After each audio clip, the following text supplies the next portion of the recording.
2016 Porsche Panamera Edition. Features a 3.6-liter. I can't even win at bingo, and the Sprod's going to win a Porsche. Unbelievable. So Mary, we're playing a game called Cover Up.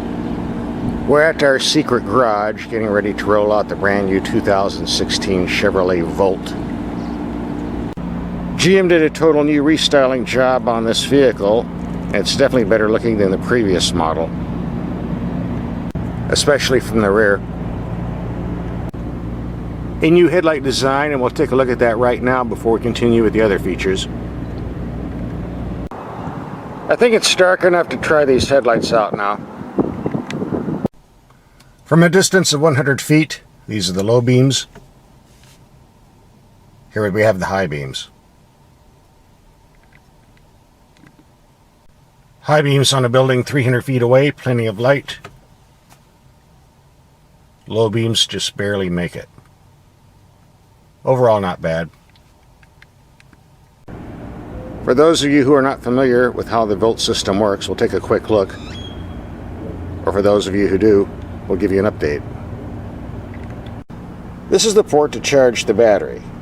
If you do it on standard voltage, it's like 13 hours. If you've got a 240 volt, it's about 4.5 hours. Running on battery alone, GM claims you get about 58 miles maximum. Once the battery runs down, it switches over to the gasoline engine, a 1.5 liter, 101 horsepower. This engine doesn't actually drive the car, it acts as a generator to charge the electrical system. According to GM, for every 42 miles you drive this way, you're going to use about a gallon of fuel, or in other words, 42 mpg in mixed city highway driving. So if you drove to work, say doing 42 miles on the electric, but you're driving hard, it runs out early, and you drive home running on the gas engine, that's 1 gallon of fuel used in 84 miles or 84 mpg.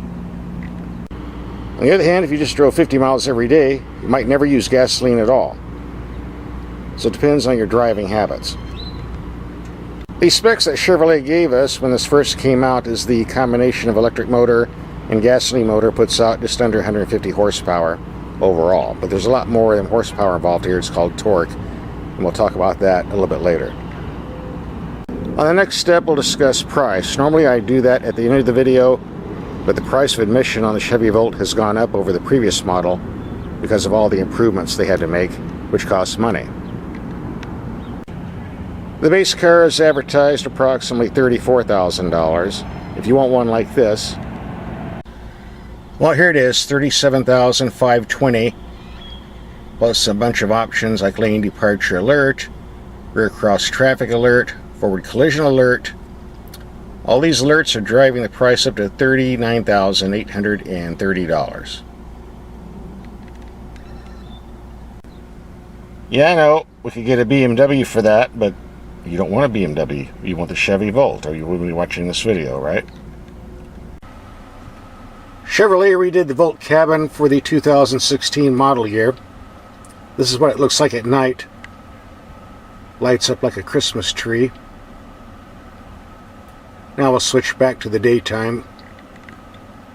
Room for 2 in the rear seat, if you're under 6 feet tall, that is. A nice modern gauge cluster with a lot of entertaining features popping up all the time.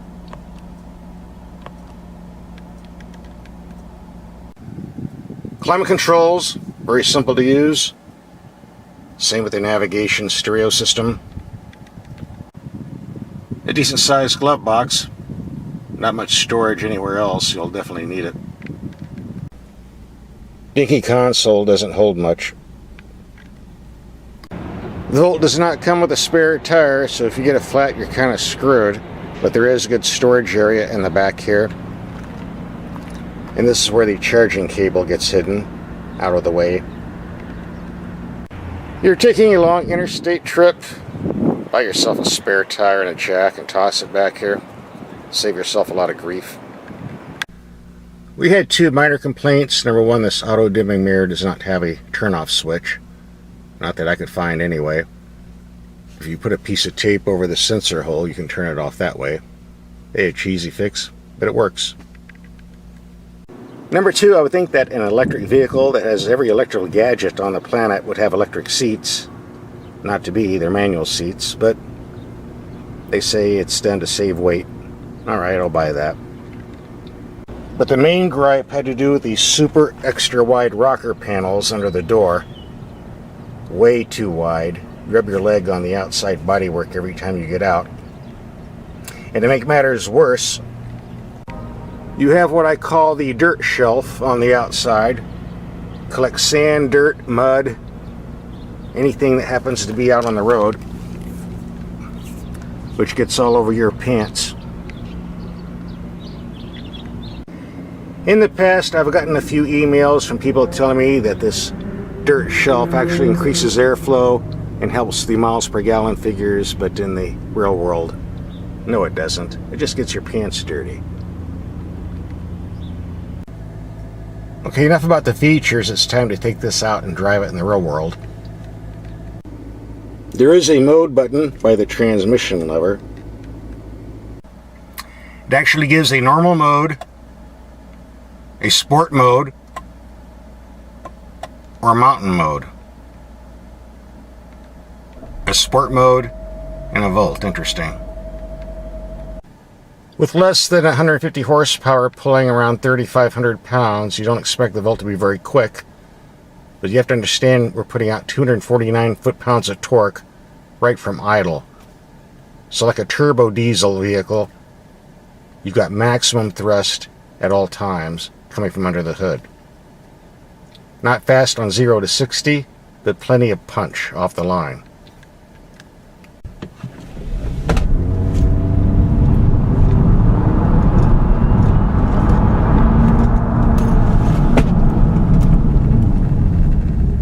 Lots of good pickup and excellent brakes.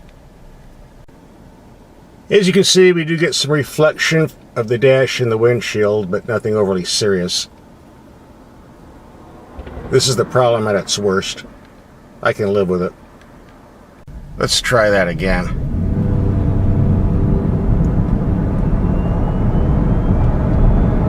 This vehicle is no dog. Near commuting, this vehicle is very pleasant to drive. Sharp steering, comfortable ride, excellent handling, and this power pack provides plenty of passing power. You just hit the throttle and you're gone.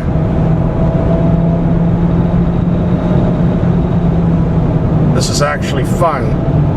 Far better than the previous Volt.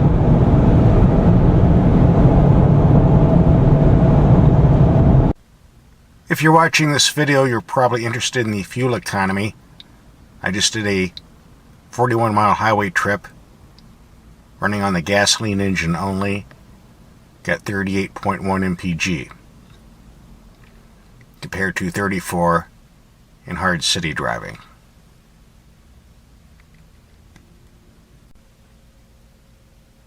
For those who care, I also clocked a 0 to 60 mile per hour time of 7.6 seconds. Not bad considering the weight and the low horsepower. With a low center of gravity and a nice electric motor with gobs of torque, I'm going to take this out of some winding, twisty roads tonight and see how it compares to some of the sports cars we've been driving. I think we're going to be surprised. Okay, we reset the fuel economy meter. We're going to see what some hard driving does as far as gas mileage.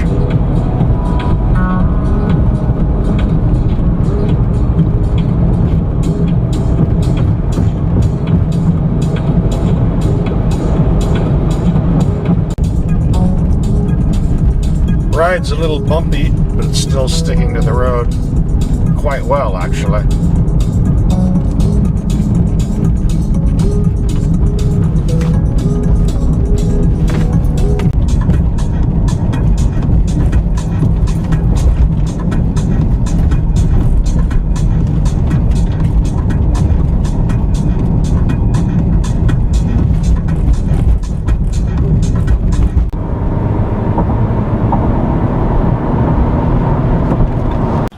That was a very tight, bumpy road we were driving on last night, but the Chevy Volt stuck like glue, about as good as some of the performance vehicles I've driven lately. I was very impressed. That boring and slow last generation Chevy Volt certainly couldn't have hung like that. Here's my take on the Chevy Volt. Number one, it's a very nice car, far better than the previous one. It's quick, handles great, nice brakes, comfortable to drive, decent fuel economy, sometimes. A very well developed car. Because of this, I can ignore some of the minor flaws. It is hard to ignore the high price, 40 grand. In all fairness, the Toyota Prius can run up to that high level too. There are rumors in the industry that Chevrolet loses money on every Volt they sell, and the GM executives get upset when I say that, but actually it's a good selling point, because look, if you're paying 40 grand for a car that costs 50 to 60 grand to make, I'd say you're getting a pretty good deal. So if you look at it that way, you might be able to live with the price of the Volt. So if you're into modern technology or think you're going to save the planet by driving something like this, it's a nice car to drive. Your choice.